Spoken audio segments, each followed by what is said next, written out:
Mňa by zaujímalo, že ako ste sa vy vlastne po toho nášho Vlada dostali, ako ste ho objavili. Objavili sme ho tak úplne, my sme ho neobjavili, on objavil nás, prišiel za nami, že chalani, nepotrebujete pomôcť s niečím. Že ak ste rozdelili, že sociálne siete, fotky, ja viem robiť dobré fotky, ja som fotograf. Hovorím, tak vyskúšaj, uvidíme, čo v tebe je. Prvý koncert, fantastické fotky, spravili nám naše prvé promofotky, boli úžasné. Dneska ich už nepoužívame síce, ale sme ich používali a na našom klipe spolupracoval s Láskou klip a rôzne ďalšie veci a fotí úžasné veci, tak ja si myslím, že aj do budúcna využijeme ešte jeho služby veľakrát.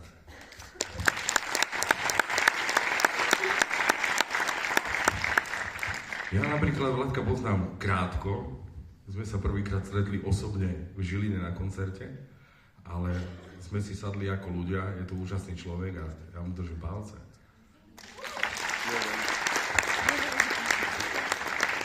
Pekný večer, priatelia.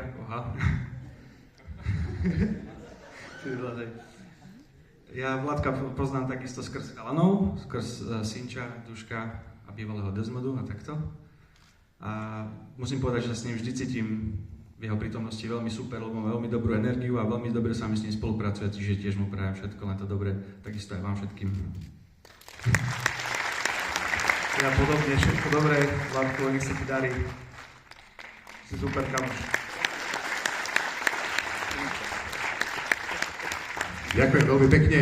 No, myslím, Vladko, že po týchto slovách sa máš čo obracať. To bude také kvantum takých fotiek, že chalani sa z toho zbláznia, podľa mňa. Dobre? Snaž sa.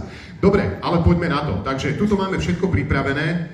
Vladko, ty ako autor, poprosím ťa, poď si zobrať svoju knihu. Tuto naše hostesku poprosím, aby zobrala pánom z kapely Dars. Štambrk, počkaj, sú naliaté? Nie sú naliaté, tak moment. Počkaj, všetky sú. Ale nie všetky, niekto vypil. Ale počkaj, koľko ich potrebujeme? Raz, dva, tri, štyri, 5. Dobre, vynikajúco. Takže samozrejme, pre vašu informáciu, tí, ktorí sem dobre nedovidíte, krstíme na Mijave, takže čím iným môžeme krstiť ako... Čo iné sa na Mijave pije? Slivovica. Tak to sa pije kadečo, ale my teda budeme tou slivovicou krstiť. Takže páni, uchopte si tieto štamperlíky s mijavskou slivovicou. Nie, do seba nie, teraz ešte to.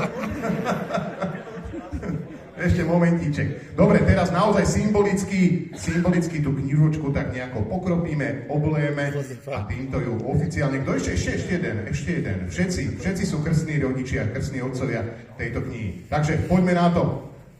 Okamih príbehu, posielame ťa do sveta, aby si prinášal ľuďom radosť.